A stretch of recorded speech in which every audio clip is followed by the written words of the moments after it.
طاغوت کے معنی کیا ہیں؟ اس وقت یہ موضوع سوشل میڈیا پر زیر بحث بھی ہے، تو یاد رکھیں طاغوت ایک قرآنی اصطلاح ہے جس کے ابطال، جس کے خلاف کفر کا حکم رب العالمین کا ہے۔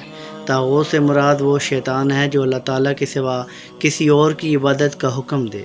وہ ظالم حاکم طاغوت ہے جو کہ اللہ کے قوانین کو دیگر دوسرے قوانین سے بدل دے، اور وہ جو اللہ تعالیٰ کی قائم کردہ شریعت اور آئین کے برخلاف کسی دوسرے آئین کے مطابق فیصلے کرے، اور وہ جو علم غیب کا دعویٰ کرے، اور وہ جسے اللہ تعالیٰ کے سوا پوجا جاتا ہو اور وہ اس پر خوش ہوں۔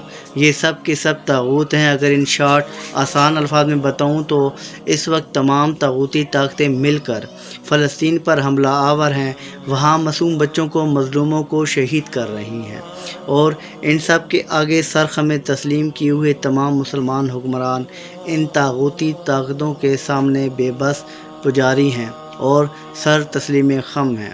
اس سے زیادہ اس پر بات نہیں کروں گا، کیونکہ اقبال یہاں نام نہ لے علم خودی کا موضوع نہیں مکتب کے لیے ایسے مقالات، اور بہتر ہے کہ بیچارے معمولوں کی نظر سے پوشیدہ رہیں بعض کے احوال و مقامات، اور بھری بزم میں راز کی بات کہہ دی، بڑا بے ادب ہوں، سزا چاہتا ہوں۔